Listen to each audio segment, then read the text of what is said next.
Anyhow, I'm gonna start Skyping or Twitch streaming me playing Final Fantasy, and I want you guys. It's gonna be $45 a month, and I want everybody to subscribe to me playing Final Fantasy. You're not even talking. You're just silently playing the game. And I'll sit here next to an anime pillow, and I expect to check for $82 million a week. I mean, that's what Twitch is, dude. And I love video games. You know, I grew up playing video games, and I would read Electronic Gaming Monthly, and then it just turned into this gross, weird culture of people that are man children. Yeah, and it's like. It is fucking bizarre. You can't continue to be 11 years old for the rest of your fucking life. No, that's the point of what our generation has become. Is people that just want to be kids. Yeah. Well, it's like at least we found sort of a thing that's kind of... Yeah. We get to be children, but at least we're doing something. No, what we do happens at bars. We wear hoodies. You wear hoodies, dude. Yeah, I know. And I wear track pants. I say cuss words. You guys are both wearing racist. Sweats. We're two of the three of us are wearing sweats right now at work. Yeah. I'm wearing Nike shorts under this. We're all wearing sneakers. I'm wearing sweats because I went to the gym 2.5 weeks ago and I haven't changed. I got pretty close to going to the gym. I did put my gym shorts on. Yeah, dude, I gotta But go maybe to the it's gym. because just the world sucks and no one has any hope for the future. No, so they deliberately get buried in nostalgia. Millennials were deliberately stunted by both their parents and marketing. I mean, every day, and capitalism. I mean, in the early 90s, in the late 80s, early 90s, Shut the fuck up, Adam. They started really fucking aggressively pushing that fucking tell your parents buy me Bone Storm or go to hell. Right. That classic ads, Simpsons that's awesome. we all Yeah. know and love. Yeah. That's great. That's that created this fucking generation. It's not just marketing. It's also the school system and people fucking telling their children that they could be president before they knew the fucking alphabet in kindergarten. And it does create a sense of entitlement. And I think that does create a lot of problems with cultural narcissism. The concept that across everyone's the board. special. Yeah. But what does that have to do with the whole and a lot obsession of that, with 90s and nostalgia? A and lot all of that that because you created an inverse system where the best time in someone's life is between the ages of 5 and 15. Yeah, it's true. Right. No. Even earlier than that, middle school sucked. It's elementary school that people are all into. That's what 5 is. That's why I said 5 to 15. Yeah. Your 15 is middle. Whatever. You just wanted a point to have a point of contention here. So you listened to what I said. I disagreed with the range. I agreed with everything you said up until the age range that you isolated. You'd like to knock it down a year. I think or everyone two? wants to be a baby. Yeah. It seems. No, there's definitely. I agree with that thing in terms of peaking at middle school because it was a fucking simpler ass time. It's like when you're an adult, the only things you should be thinking about is everyone in your life that isn't around anymore and all the relationships you fucked up and how no matter what you get, you don't really care about it. These are the things adults think about. Not what if Hillary was fucking Harry Potter? No. Hate yourself. Regret every decision you've ever made. It's true. Fear death while simultaneously embracing it. Yeah. Fuck. That's what adulthood is. It's not this regressive, weird... baby fantasy bullshit. Yeah. But it is It's so wishing fucking... you were fucking dead and be terrified of, that actually happening. Mm-hmm. But that's exactly it. It's so fucking comforting to think about just getting home, eating fucking Hot Pockets and playing Grand Theft Auto Vice City. You know what I mean? That's what it is. It's not scary. comforting for me. It feels, honestly, it feels like being plugged into a fucking dialysis machine and laying down on a deathbed. Yeah, no, for Sounds me it pretty feels like I'm taking a time machine and accelerating closer to my death. Yeah. Right? All that regressive shit gives me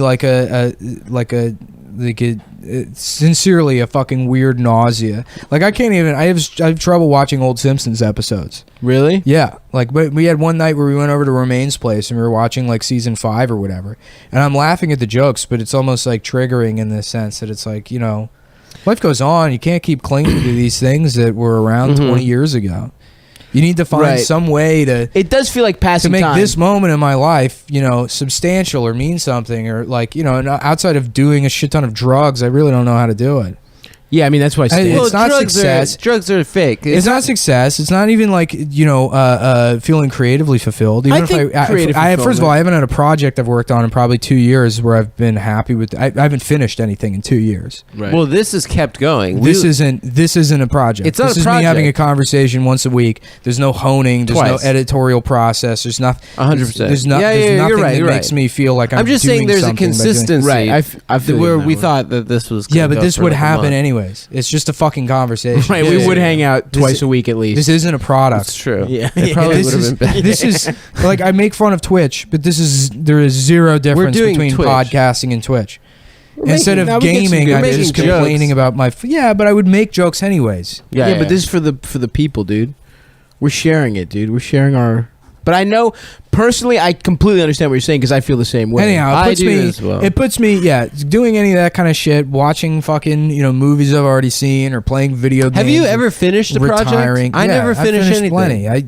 I start things, but then I never finish. I wrote every one of those Nicole. I wrote like 350 articles as Nicole. Right. That was great. Yeah, but Yeah. larger things I struggle with. Mhm. Anything over 5,000 words I can't finish. I just can't do it. I'll get What is distracted. 5,000 words? 10 pages? Something like that. Yeah. I think it's more than that, but whatever. Yeah, I know what you're saying, dude. And I don't I mean, who fucking knows? The only thing that helps is stand up for me or being creative in some way. Feeling like you're running. Well, I haven't written a new bit in literally a fucking year. A year and a half. Yeah, shit my all the stand up time sucks with bits. dick now. I can't. Well, I haven't been doing stand up Yeah. for like the last year. All maybe. it takes is doing it and getting back Yeah. in the swing. I know. You were getting there, Nick. I'm comfortable on stage again. Yeah. Like, That's the first I was step. in a weird. Yeah. No, I know how to get it. I mean, I've been doing this shit fucking almost 12 years now. I know how to Yeah. get back to being comfortable. But in terms of writing new bits, I just don't feel like it's there. And it's weird because you always you look ahead and you want there to be some kind of epiphany or change in the way you grow as a comic, but really that doesn't happen. You have an understanding of how to write jokes in your own voice. You get there. That takes maybe about 5-6 years, and then that's it. That's the fucking comic you are. No, for me, it's different. And then you only get better when you have a larger audience. No, I think that And you have the hour to craft. I think that I always thought it was some sort of like gradual thing where it's like a sort of like you could plot it out on a graph where it's like a just diagonal line, but it's more like steps. It's like you have like a creative 2 or 3 weeks and then you plateau for like 6 months and then you have another creative 2 or 3 weeks. Yeah, and I don't agree with the 5 or 6 years. I think you just always do get better if you just keep fucking. I'd say I've actively gotten worse in the last year. But I felt stagnant for like 2 years. A lot of comics also get worse too. Yeah. Especially after they get famous. But it's also hard and fucking. I mean, it's different because you were working on a ton of other shit, and New York is hard when you don't get the spots. Yeah. Yeah. Well, I also don't think about things in a funny way anymore. I don't think. No, you're out of your mind. Or, You well, do. at least in terms of how they would function as stand-up bits, because I think Maybe. I think what it is honestly is through like Twitter and other outlets I've been able to write jokes that are more in tune with my sense of humor, which isn't really palatable when it comes to stand-up. I mean, stand-up is learning how to take the things you find funny and then make them comport to Sure. at least in my case, I mean, I write bits. Yeah, of so course. there's a setup, there's a punchline, there's additional punchline, there's maybe another angle, another punchline, 3 tags. And that's how you write a fucking joke. Uh-huh. And that's how it just was for a long time. Yeah. And with the benefit of things like Twitter or maybe just talking with people that I like is that I can go, hey, what about this? And then they laugh at the premise. I'm like, nah, I got what I wanted out of it. And you want to be able to do that with stand-up, and you can't. You have to take something and that's why a lot of stand-up is fucking just boring as shit to watch. Yep. Even if it's comedians that I know that off stage are very smart people, and have like analytical minds. It's like, yeah, this Trump guy, he's pretty bad, huh? He's kind of like, all that fucking Star Wars, Harry Potter bullshit. That shit slays in the stand-up comedy world. That shit does so well. Yeah. Because it's a fucking trite observation that you dumb down for drunk people. Yeah. And that's what stand-up But the is. And it's challenge is immediately babysitting. relatable. It's fucking babysitting. Yeah. And unless you have your own audience, you really don't. I mean, I guess you could just take your club spots and bomb every night doing fucking, No, the challenge is bomb fun. every single night doing comedy that you like, or you can continue. I mean, I think I was personally my issue was that I featured for so long and I just had to learn how to do well as a feature. and then that's like it. I don't. Yeah, it is different. It kind of breaks you, and you don't really like stand up anymore. Right, because you're the setup guy for the whole fucking show. Yeah, I get that, but I think the challenge is finding your audience. It's finding it in between the middle, is the sweet spot where, of course, it's harder to be creative and be true to yourself and also kill, but that's the fucking challenge. And it may, maybe it doesn't fucking happen. I don't know, but that's what you want, And some jokes might not work in a mainstream club, whatever. But I don't know, man. Stand-up's the only fucking thing I like to do. Everything else is gay Well, shit. when you crush, it feels great. When you crush with new It's shit, the best feeling in the entire world. Yeah. Well, I mean, heroin's better, but Getting your dick sucked. I've getting never your done dick heroin. and sucked sucking on better. titties. I don't really like. I mean, it's okay. Gaming's better, honestly. Playing games all night. Eating at a Korean buffet. Going to the Gaming gym. is not better. Korean than having a barbecue. new bit. Podcasting feels better. No, it doesn't. Podcasting. Then feels having bad. a new bit that crushes. Yeah.